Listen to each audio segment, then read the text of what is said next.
Pak, terima kasih banyak.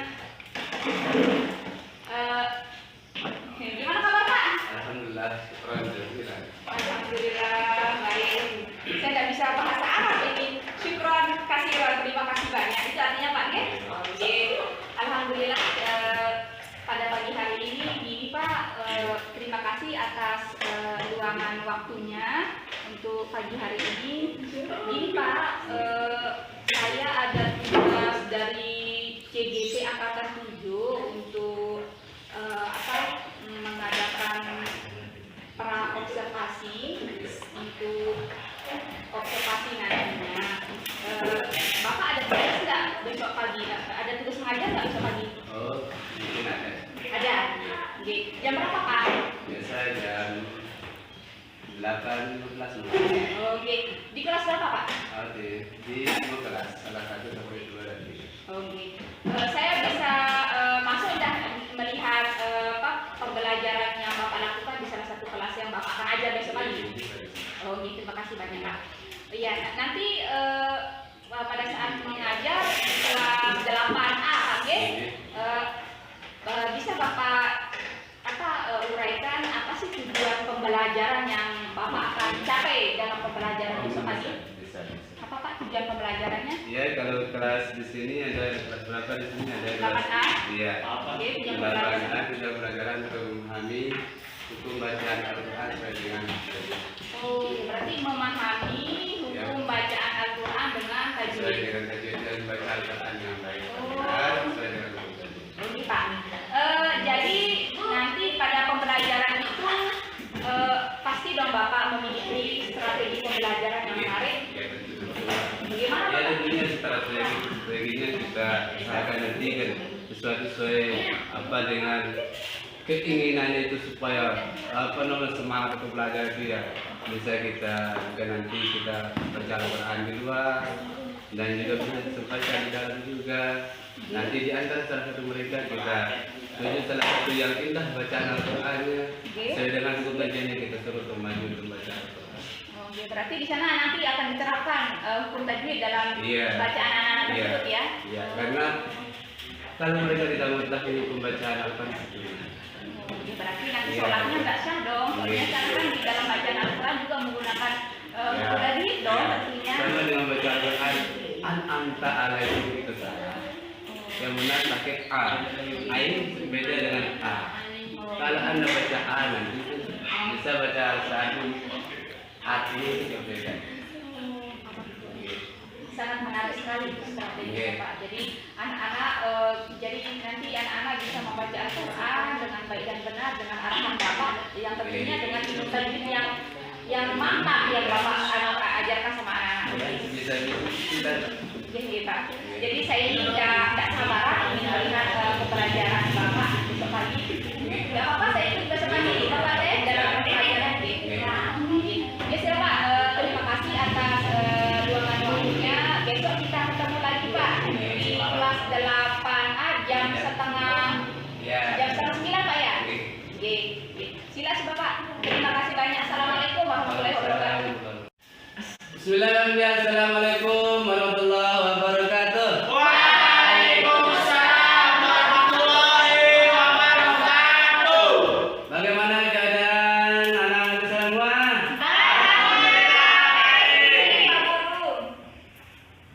Ya, untuk mengawali pembelajaran kita, marilah kita sama-sama membuka dengan Bismillah.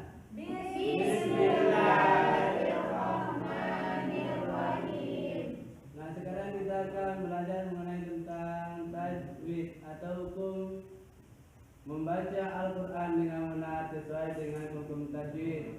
Karena Pak Guru memegang yaitu pelajaran Quran hadis.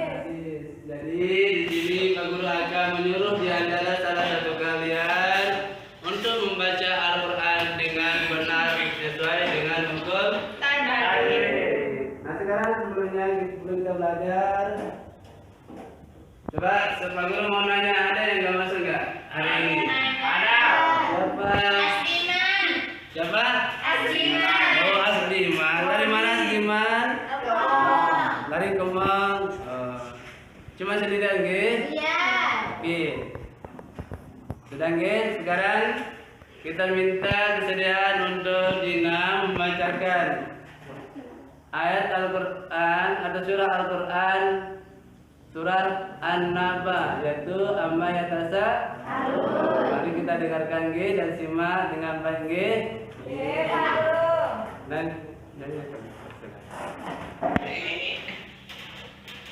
di sini nggih dengar.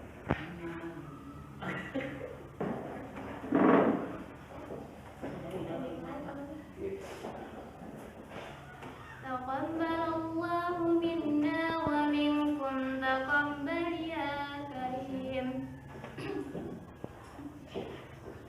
A'udzu billahi minasy syaithanir rajim. Bismillahirrahmanirrahim. Amma yatasaalun anin naba'il azim alladzi hum fihi mu'talifun kalla saya'lamun thumma kalla saya'lamun alam naj'alil arda mihada wal jibala awtada wa khalaqnakum azwaja wa ja'alna nawmakum subata. Shadaqallahul azim. Jelas nggih? Nah, terima kasih. Anda yang lain yang mau membaca Al-Quran Majid di depan salah satu yang lagi? Hah? Ya? Oke, sekarang kita jelaskan di sini nggih mengenai tentang hukum bacaan Al-Quran seperti yang dibaca oleh temannya tadi. Salah. Bagian itu ya? Bagian di sini.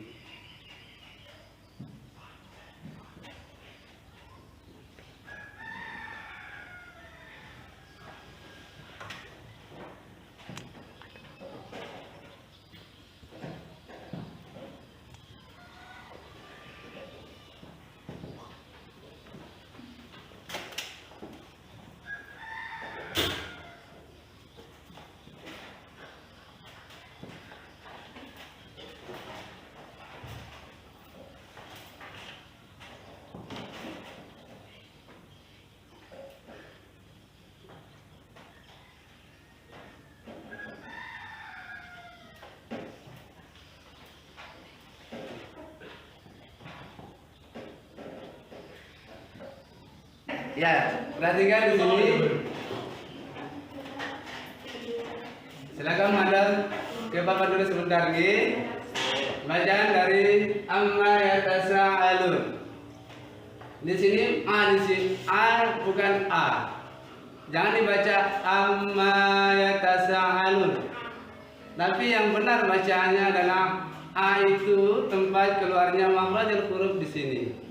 Di sini. Bukan di sini tapi di atas a. Amma yatasaalun.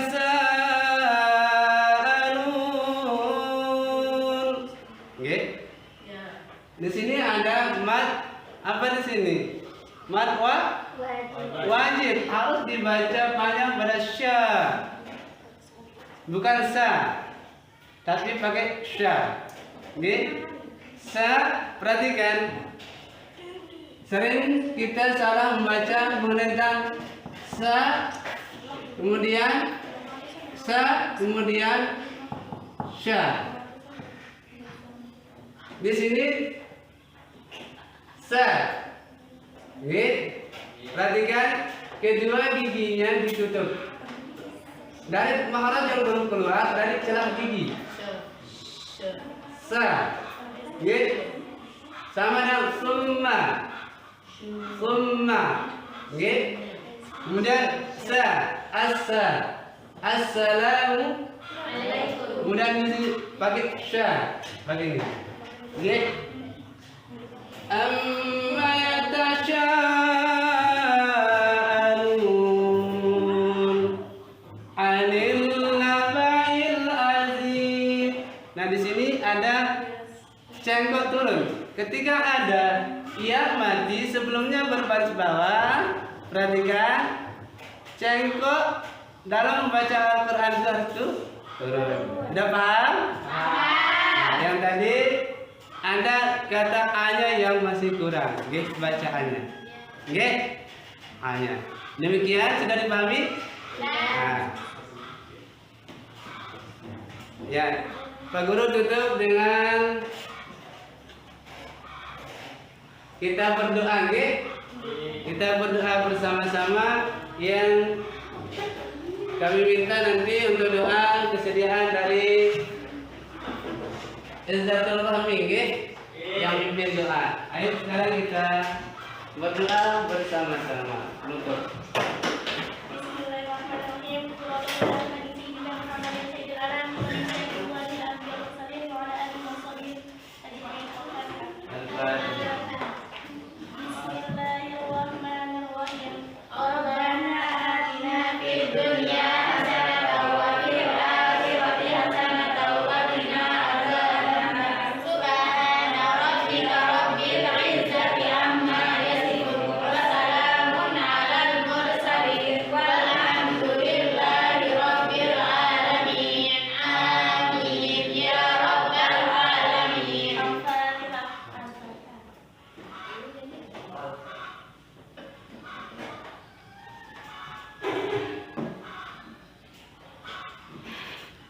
Yang terakhirnya doa yang dipimpin oleh temannya tadi, maka selesailah pelajaran kita pada pagi ini, dan insya Allah kita lanjutkan pada pertemuan berikutnya. Ucapan assalamualaikum warahmatullahi wabarakatuh.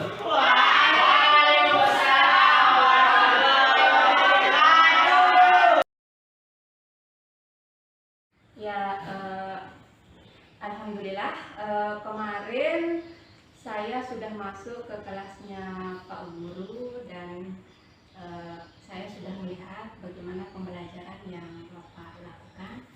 Nah, sekarang tujuan percakapan kita saat ini adalah menganalisa hasil dari kegiatan pembelajaran yang Bapak lakukan. Kemudian melakukan umpan balik, dan yang terakhir itu rencana kedepannya, rencana kebaikan kedepannya.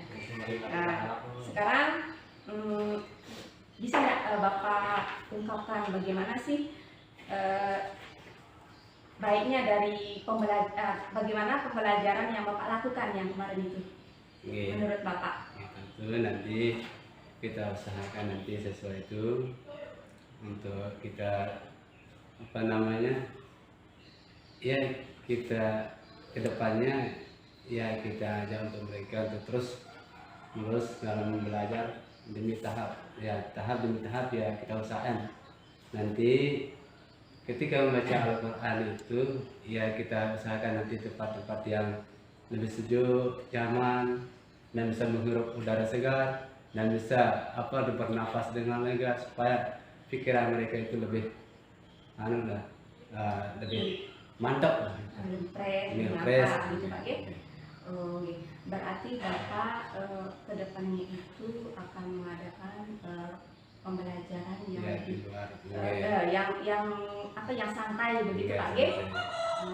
Nah, kira-kira dari hasil pembelajaran Bapak itu kalau disiapkan skala dari 1 sampai 10, skala pembelajaran yang Bapak sudah lakukan itu kira-kira berapa?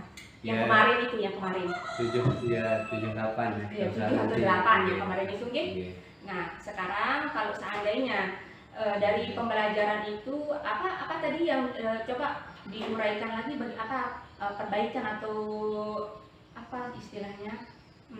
Usaha perbaikan dari pembelajaran setelah dari yang kemarin itu Pak. Ya kita usahakan nanti ya agak lebih gitu supaya itu sesuai itu lebih cepat menanggap suatu pembelajaran itu ya kita usahakan nanti ya kita usahakan semuanya itu ikut serta dalam ada yang menghafal Al-Quran sebagainya, dan ada juga yang namanya menyimak atau istilahnya istilahnya bagian daripada tahfiz itu ada yang tahfiz, ada yang murajaah. Nah, mengulang kembali pelajaran yang sudah lewat dan yang akan datang nanti kita usahakan. Itulah. Berarti dengan mengulanginya itu, jadi Ya. anak-anak itu lebih kuat dari Dia lebih kuat ingatnya, Pak. hafalan katanya. Oh, gitu. Banyak sungkan-sungkan, tidak berkedet gitu kan. Tidak terbata-bata dalam baca Al-Quran. Supaya lebih lancar dan mantap bacaan Al-Quran. Jadi sekarang apa ini kira-kira harapan Bapak ke depannya untuk menunjukkan aksinya Bapak itu? Ya harapannya nanti kita usahakan nanti ketika ada namanya perlombaan itu tahfiz dan menghafal Al-Quran semuanya nanti kita ikut usahakan bisa ikut serta sesuai kita itu untuk tampil ke kemana sampai bila belum ke kecamatan ataupun ke kabupaten kita usahakan nanti supaya nama madrasah itu lebih diketahui oleh orang. Nah sekarang kalau misalkan dari semua rencana dan aksi nyatanya Bapak tersebut, hal yang diprioritaskan itu yang mana Pak? Ya yang diprioritaskan ya kalau bisa ya untuk bisa menghafal Al-Quran itu, bisa menghafal keseluruhan karena inna nahnu nazzalna dzikra wa innahu lahafizun kata dalam Al-Quran. Jadi tiada lain untuk menjaga Al-Quran itu dengan menghafal Al-Quran itu sendiri. Itu caranya untuk menghafal Al-Quran ya, untuk menjaga Al-Quran. Nah seperti yang dijelaskan Bapak ini, nah sekarang saya mau tanya Bapak, apa sih sebenarnya kekuatan yang Bapak miliki gitu untuk membentuk pembelajaran yang seperti Bapak jelaskan yang tadi? Ya masalah kekuatan itu ya tidak ada sih kekuatan ya tergantung kita dalam metode pembelajaran kita sebagai guru gitu. Kalau dalam hal ini ya tidak ada yang kekuatan karena kekuatan adalah hak milik Allah ya kita berusaha. Ada ikhtiar ikhtiar itu yang ada kemauan, ada keinginan. Oke, berarti di sini ada keinginan dari keinginan dari siapa keinginan itu? Ya dari keinginan tentunya dari kita sendiri. Oh, Karena oke. Innallaha yughayyiru ma biqaumin hatta yughayyiru ma bi anfusihim. Sesungguhnya Allah tidak merubah satu kaum kecuali hanya kitalah yang mampu merubah kita sendiri. Ya, Pak. Sangat bagus sekali rencana ke depannya Bapak. Nah sekarang apa kira-kira yang Bapak bisa refleksikan dari hasil pembelajaran kemarin dan untuk diterapkan pada pembelajaran berikutnya dan selanjutnya untuk Ya. perbaikan? Ya untuk perbaikan terhadap ya kita usahakan nanti ya kalau bisa keseluruhan semua siswa itu nanti ya untuk bisa membaca Al-Quran maupun yang terbata-bata ya kita didik mereka supaya lebih mengetahui daripada Al-Quran itu sendiri. Ya tentunya nanti kita usahakan nanti yang sudah bisa membaca Al-Quran untuk mengajar daripada teman-temannya yang belum. Nanti insya Allah Pak Guru juga akan ikut serta membimbing mereka ketika ada. Berarti di sana ada kolaborasi Pak ya? Kolaborasi. Kolaborasi. Kalau tidak ada kolaborasi nanti kan yang belum tentu semuanya kita itu mengetahui daripada kan ada pembimbing. Sangat bagus sekali Pak. Kira-kira ini kapan aksinya ini Pak? Ya insya Allah Kapan saya aksinya? bisa secepatnya sih supaya lebih nampak gitu. Gitu, Pak. Saya sangat senang mendengarnya ini Pak. Jadi Oke. di sini ada usaha maksimal untuk memperbaiki diri. Karena seperti Bapak bilang tadi, jadi kalau orang itu tidak memperbaiki dirinya sendiri maka tidak akan bisa berubah. Iya. Begitu Pak. Oke? Oke. Terima kasih Bapak atas Iya. waktunya. Iya. Iya, Pak. Baik Bapak ya, terkait yang sudah mendengarkan terkait pasca observasi yang dilakukan Bu Guru Mutiah yang kan calon guru penggerak, di mana di dalam prakteknya ini di pasca ini menerapkan praktek coaching namanya, di mana Bu Mutiah sebagai coachnya, bapaknya sebagai coachingnya. Nah, di mana dalam hal ini menggunakan alupita namanya. Alupita nanti akan dijelaskan sama Bu Mutiah terkait materi tersebut, di mana nanti intinya pada praktek coaching Bapak akan digali, kekuatan Bapak digali Sehingga Bapak idealnya begini, Bapak menemukan kendala pada saat proses pembelajaran dan Bapak menyampaikan sama Bu Mutia sebagai coachnya. Nah di sana Bu Mutia itu bukan memberikan solusi dia, solusinya itu akan muncul dari Bapak sendiri. Ya, jadi membangun kekuatan apa sih kekuatan Bapak? Tadi Bapak udah sampaikan, udah pertegas, nanti Bapak akan menggunakan kolaborasi. Saya tangkap tadi menggunakan persebaya kayaknya. Teman-teman yang temannya yang sudah hafal Al-Quran akan membantu temannya yang belum terbaca-baca plus dengan tuntunan dari Bapak Pak Guru. Jadi luar biasa sekali Pak. Jadi Bapak tanpa sadari Bapak sudah menemukan sendiri solusinya. Dari permasalahan itu kan ada yang terbata-bata, ada yang belum hafal. Sehingga Bapak punya target akan semua akan hafal Al-Quran. Itu target Bapak. Dari skala 1 sampai 10, Bapak masih tadi di skala 7. Nah, untuk mencapai skala 10, Bapak menggunakan penerapannya akan menggunakan persebaya dan pendampingan individu seperti yang Bapak sampaikan. Luar biasa sekali Bapak. Jadi mungkin bisa diterapkan lagi lebih biar apa? Sehingga capaian yang Bapak inginkan 10 itu terpenuhi. Mungkin itu saja Bu dari praktek coaching yang tadi. Namun ada beberapa catatan yang lihat di Bu Mutia ini dalam hal ini sebagai refleksi juga. Begitu intinya belajar tanpa refleksi akan sia-sia juga kan. Ibu merefleksi ini ya merefleksi kegiatan pada coaching hari ini. Nah, baik Bu Mutia. Jadi pertama itu yang disampaikan itu kan seperti di dalam kita itu menyampaikan masalahnya dulu. Masalah sudah disampaikan segala macam terus ada penegasan lagi, ulang tadi permasalahan tadi, penegasan sudah dilakukan, alur-alurnya sudah terpenuhi, alur ceritanya sudah terpenuhi. Di sini ada yang saya tanggapi sedikit saja koreksi, ada jeda sedikit. Kan Ibu kan harus ada jeda, memberikan waktu hening sebentar. Pernah nggak Bapak Ibu materinya itu? Mengatakan hening sebentar. Jangan terus dikejar dengan pertanyaan. Kasih jeda. Halang napas. Tatap gimana lawan kan ini, ya ini komunikasi kan dua arah. Komunikasi dalam coaching itu kan dua arah ya. Jadi harus ada jeda sedikit, berikan dia kesempatan dulu.